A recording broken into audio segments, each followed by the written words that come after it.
సంకల్పః యోగే భవతి కశ్చన. Hello, ఎలా ఉన్నారు అందరూ? ఏంటి వీడి శ్లోకంతో స్టార్ట్ చేశాడు అనుకున్నారా? దీనికి లింక్ ఉంది ఇప్పుడు మనం చెప్పబోయే కథకి దీనికిను, అందుకని దీంతో స్టార్ట్ చేశాను. నా ఫ్రెండ్స్ అనుకుంటారు బాగానే ఎక్స్ట్రాలు చేస్తున్నారా అని. ఎనీవే, కల్కి గురించి మాట్లాడదాం అనుకుంటున్నాను, ఎందుకంటే రీసెంట్గా మూవీ చూశాను. దాని గురించి మంచి చెడు కాసేపు మీతో డిస్కస్ చేద్దామని ఈ ఎపిసోడ్ చేస్తున్నాను.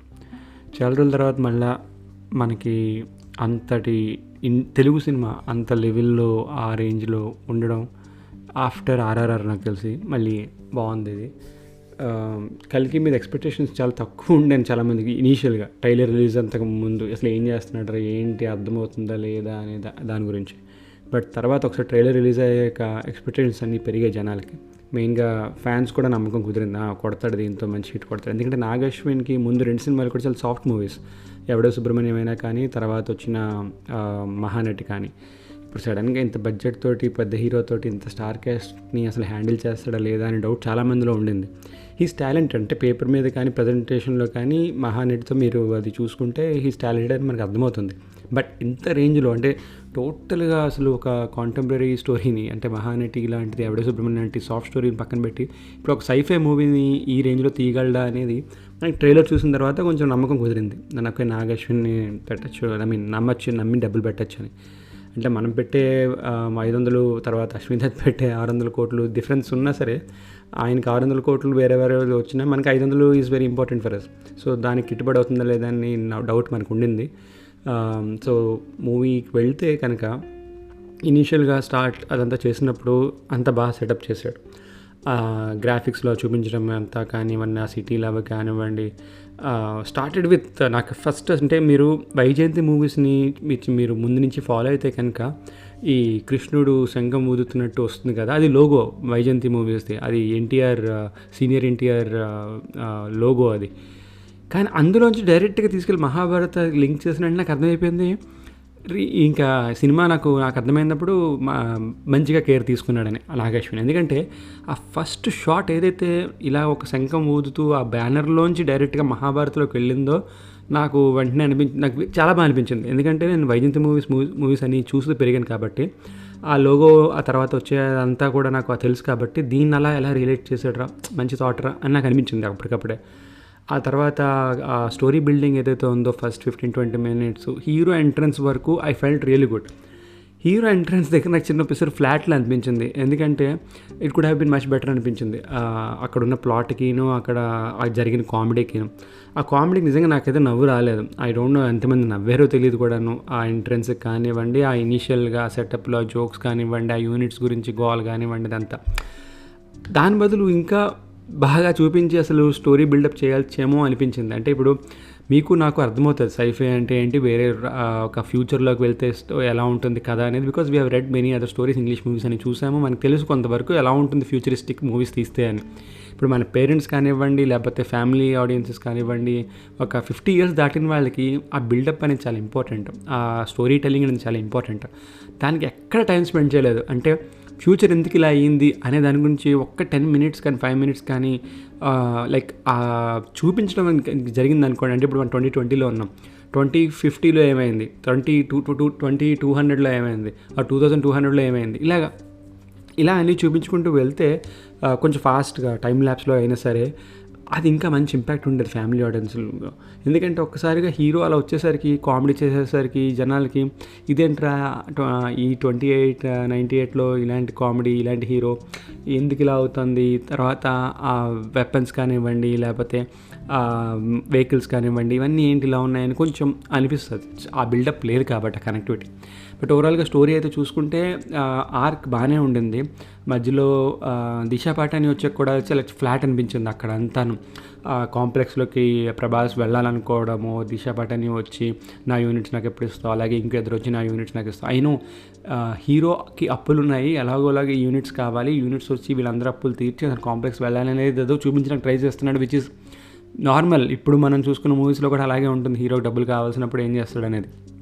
So same thing Nag Ashwin అక్కడ ట్రై చేసినట్టు అనిపించింది నాకు. అక్కడ ఇంకా డెప్త్ ఉంది స్టోరీ కంటే, చెప్పచ్చు అనిపించింది స్టోరీలో. ఈ అమ్మాయి ఎవరైతే తప్పించుకోవడానికి ఉంటుందో, అంటే ఈ చిన్నపిల్ల, నేను చెప్పే దీపికా పడుకునే గురించి కాదు, ఇంకో చిన్నపిల్ల కూడా తప్పించుకోవడానికి ప్రయత్నిస్తూ ఉంటుంది. సో ఆ అమ్మాయి స్టోరీ అసలు బిల్డ్ చేయలేదు, మేబీ సెకండ్ పార్ట్లో ఎక్కువ ఉంటుందేమో. సో ఫస్ట్ హాఫ్కి వచ్చేసరికి నాకు ఇవి మేజర్గా ల్యాక్స్ అనిపించాయి. కొంచెం బాగా టైం తీసుకుని బిల్డ్ చేయొచ్చు అనిపించింది, స్టోరీని ఇంకొంచెం డెవలప్ చేయొచ్చు అనిపించింది. కామెడీ కోసం వేరే క్యారెక్టర్ని అప్పటికప్పుడు రష్గా తీసుకురావడం అనిపించింది. దీపిక అప్పటికి ట్రాక్ పక్క నుంచి వెళ్తుంది, ఆ పక్కన అశ్వతమ్మ ట్రాక్, అమితాబ్ బచ్చన్ ట్రాక్ పక్క నుంచి వెళ్తుంది, ఆ తర్వాత భైరవ ట్రాక్ పక్క నుంచి వెళ్తుంది. సో ఇదంతా కూడా బాగుంది, వేరేగా చూపించడం, ఈ మల్టిపుల్ స్క్రీన్ ప్లేలన్నీ తర్వాత కలవడం, ఇదంతాను కొన్ని చోట్ల కేజీఎఫ్ ఎలివేషన్స్లో అనిపించాయి. లైక్ ఒక 3 డిఫరెంట్ స్టోరీస్ అన్నీ కలిపి ఒక చోటకు వస్తున్నాయి అని చెప్పేసి ఇట్ వాస్ గుడ్. బట్ ఓవరాల్గా ఫస్ట్ హాఫ్ అయ్యేసరికి నాకు ఇది బ్లాక్ బస్టర్ అనేవి ఫీల్ రాలేదు నిజంగా చెప్పాలంటే. గ్రాఫిక్స్ పరంగా అద్భుతంగా తీశాడు, నో డౌట్. గ్రాఫిక్స్ అయితే అసలు తెలుగు సినిమాలా లేదు, అది నేను హాలీవుడ్ మూవీ చూస్తున్నట్టు అనుకున్నాను. బట్ స్టోరీ పరంగా చూస్తే ఇంకా డెప్త్ ఉన్న స్టోరీకి ఎందుకు వాళ్ళు వాడుకోలేదు అనేది నాకు చిన్నది అది అక్కడ అనిపించింది. ఆ తర్వాత డైలాగ్స్ పరంగా కూడా నాకు అంత కాస్గా అనిపించలేదు. అంటే డైలాగ్స్ చాలా ఫ్లాట్, తెలుగు అలాగే మాట్లాడతారేమో మేబీ 98-98లో, బట్ ఆ డైలాగులు కూడా పెద్ద ఇంపాక్ట్ లేదు. కొంచెం మంచి డైలాగులు పడచ్చేమో అనిపించింది. రాజేంద్ర ప్రసాద్కి రాసినప్పుడు అండ్ రాజేంద్ర ప్రసాద్ చెప్పిన కొన్ని డైలాగులు బాగుండేను, కానీ మిగిలిన ఎవరు మాట్లాడినా సరే ఏదో కష్టపడి మాట్లాడుతున్నట్టు అనిపించింది. సో ఇది ఫస్ట్ హాఫ్ వర్క్. ఇంకా సెకండ్ హాఫ్ స్టార్ట్ అయిన దగ్గర నుంచి లాస్ట్ వరకు నాన్ స్టాప్ బ్యాటింగ్ చేశాడు నాగశ్విన్. అంటే ఒక్క రేంజ్లో ఆడుకున్నాడు స్టోరీని. దాని ట్విస్ట్లు కానివ్వండి, మంచిగా వాళ్ళిద్దరి మధ్యన ఫైట్స్ కానివ్వండి. I know there is lot of action in it. Amitabh Bachchan మధ్యన, ప్రభాస్ మధ్యన, అండ్ ఆల్సో ప్రభాస్ మధ్యన, శంబాలా వాళ్ళ మధ్యన, వీళ్ళందరి మధ్యన జరిగిందంతా కూడా బాగుంది ఆ యాక్షన్ అదంతా. బట్ ఇదంతా అందరికీ నచ్చుతుందా అంటే ఐ డోంట్ నో. ఫ్యామిలీస్కి మెయిన్గా నచ్చకపోవచ్చు, బట్ డెఫినెట్గా యూత్, తర్వాత ఈ జాబ్ చేస్తున్న వాళ్ళు, బ్యాచిలర్స్, వీళ్ళందరికీ కూడా బాగా నచ్చుతుంది, చాలా బాగా నచ్చుతుంది అదంతాను. అందుకే ఈ విధంగా కలెక్షన్స్ వస్తున్నాయని అనుకుంటున్నాను. బట్ స్టోరీ అయితే బాగా డెవలప్ అయ్యింది. ఆ తర్వాత లాస్ట్ 20 minutes అయితే పీక్స్. అంటే నేను రీసెంట్గా చూసిన సినిమాల్లో నాకు చాలా బాగా నచ్చింది. నాకు ఇంకొక బ్యాక్లాగ్ ఏమనిపించింది అంటే, మొత్తం మూవీకి మ్యూజిక్ కొన్ని చోట్ల బాగుంది, కొన్ని చోట్ల బాగాలేదు. అంటే నేను వెయిట్ చేస్తున్నాను, కమాన్ మ్యూజిక్ పడిని, సీన్ బాగుంటుంది, మ్యూజిక్ నాకు ఎక్కడా కనిపించట్లేదు, మ్యూజిక్ ఏంట్రా ఏం రావట్లేదు అనిపిస్తుంది. తర్వాత సడన్గా ఏదో వచ్చిన మ్యూజిక్ వస్తుంది. కొన్ని చోట్ల ఏమీ లేదు, కానీ మ్యూజిక్ చాలా ఎలివేట్ చేసింది. సో ఇది ఒక పేస్లో లేదనిపించింది ఓవరాల్గా మ్యూజిక్ అయితే. ఇదే సినిమాకి కీరవాణి కనుక మ్యూజిక్ అయితే నాకు తెలిసి డెఫినెట్గా ఇంకో నెక్స్ట్ లెవెల్లో ఉంటుంది. ఫస్ట్ హాఫ్ కూడా నాకు తెలిసి నెక్స్ట్ లెవెల్లో ఉంటుంది. ఫస్ట్ హాఫ్లో నా మ్యూజిక్ కొంచెం నాకు ఇంకా బ్యాడ్ అనిపించింది. Second half was much better music పరంగా. బీజిఎం అయితే లిటిల్ బిట్ డిసప్పాయింటెడ్ ఓవరాల్గా చెప్పాలంటే. కొంచెం అదే అంటున్నాను కదా, కొన్ని చోట్ల బాగుంది, కొన్ని చోట్ల బాగాలేదు. So I don't know what to say ఓవరాల్గా మ్యూజిక్ గురించి. బట్ కీరవాణి అయితే డెఫినెట్గా 100% జస్టిస్ చేసేవారేమో అనిపించింది ఈ స్టోరీకి అండ్ ఆ పర్టికులర్ ఎలివేషన్స్కి. ఆ తర్వాత మహాభారతకి స్టార్ట్ టు ఎండ్ ఎలా లింక్ చేశాడు అనేది కూడా నాకు చాలా నచ్చింది. ఎందుకంటే నేను కూడా స్టోరీ రాస్తున్నప్పుడు అలాంటివి పెట్టడానికి ట్రై చేస్తాను. స్టార్ట్ టు ఎండ్ ఒక స్టోరీ వెళ్ళాలి, ఈ మధ్యలో వేరే క్యారెక్టర్స్ వచ్చి నెమ్మదిగా దాన్ని తగులుకుంటూ వెళ్తూ ఉండాలి. సో అది యాక్చువల్గా స్టోరీ రైటింగ్లో మేజర్ పాయింట్. ఒక స్టోరీ ఏదైతే రన్ అవుతూ ఉంటుందో దానికి వేరే వాళ్ళు వచ్చి యాడ్ చేయడం. అది మీరు నా డిటెక్టివ్ ఎలెక్స్లో స్టోరీస్ కానివ్వండి, కింగ్ కోబ్రా స్టోరీస్లో కానివ్వండి, ఇలాంటివి మీరు ఐడెంటిఫై చేయొచ్చు. ఒక స్టోరీ వెళ్తూ ఉంటుంది కానీ మధ్యలో ఇంకొక స్టోరీ యాడ్ అవుతూ ఉంటుంది. సో అలాగా నాకు బాగా నచ్చింది ఆ విషయం. Like start from Mahabharata and ending మహాభారతాన్ని కూడా లింక్ చేస్తూ సెకండ్ పార్ట్కి లింక్ పెడుతూ అదంతా నచ్చింది నాకు. కర్ణ దగ్గర వచ్చిన ఎలివేషన్ అదంతా కూడా, బ్యాక్గ్రౌండ్ మ్యూజిక్ అదంతా కూడా అద్భుతంగా ఉంది. ఐ వాజ్ ఎక్స్పెక్టింగ్, ఎప్పుడైతే మొక్కను చూపిస్తున్నాడో ఫస్ట్ నుంచి చిన్నది, ఈ మొక్క ఎక్కడొక్కడి ఉపయోగపడుతుంది, అందుకే అది పెరిగింది అని చెప్పి నేను అనుకుంటున్నాను. లక్కీగా అది కూడా యూజ్ చేయడం జరిగింది స్టోరీలో. కరెక్ట్గా కర్ణుడిలోకి ప్రభాస్ రావడం అనేది. సో అదంతా బాగా సెట్ అయింది ఓవరాల్గా అయితే.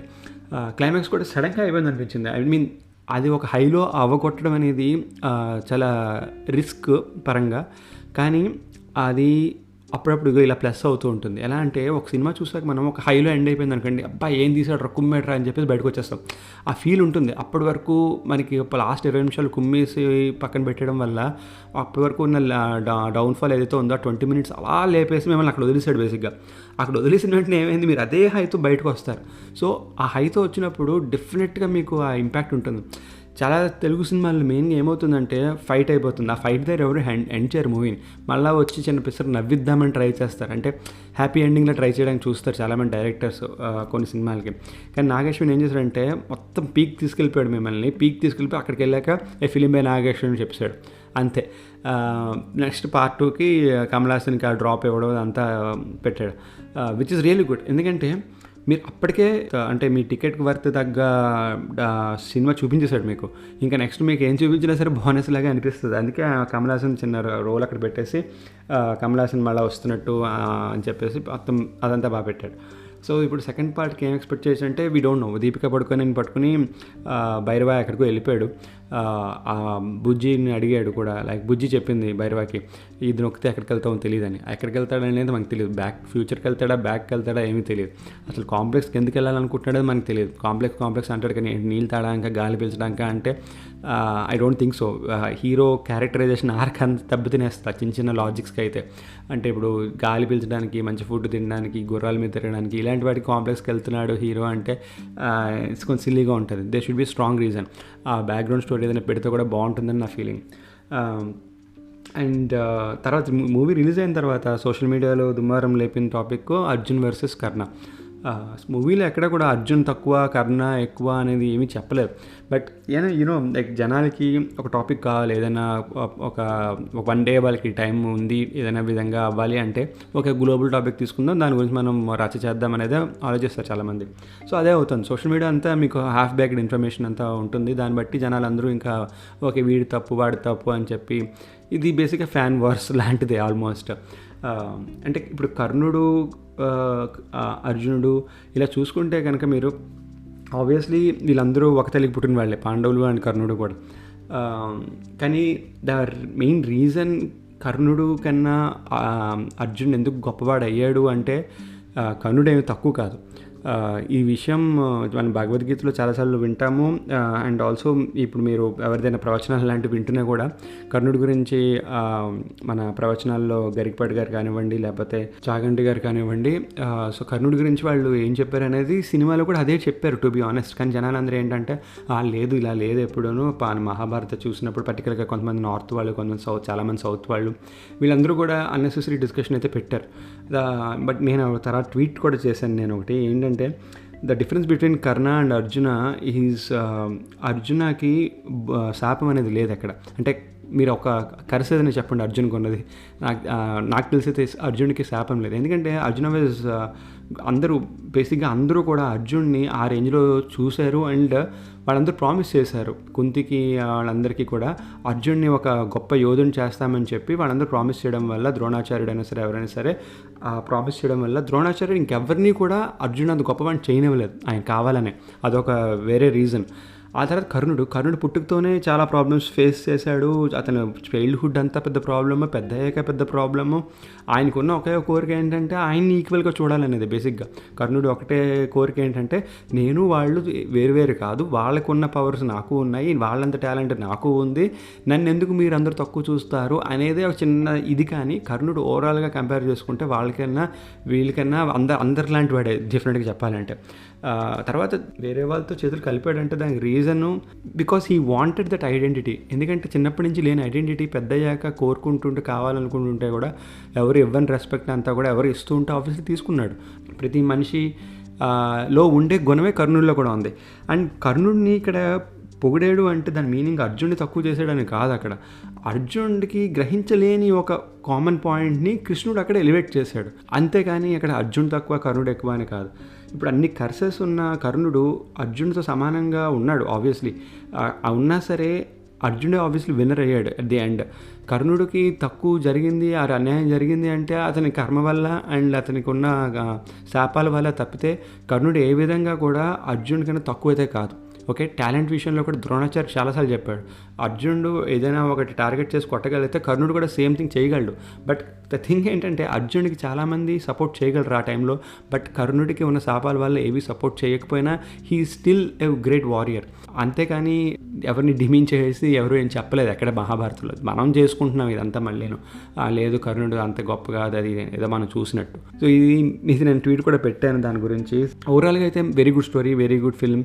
I'm eagerly waiting for part 2. Part 2లో ఇంకా డీటెయిల్గా చెప్పాలనుకుంటున్నాను నేను. 3 hours మూవీ అయినా సరే పర్లేదు, బట్ పీపుల్ ఆర్ వెయిటింగ్ అని నా ఫీలింగ్. ఇంకా డీటెయిల్గా చెప్తే బాగుంటుందని అనుకుంటున్నాను.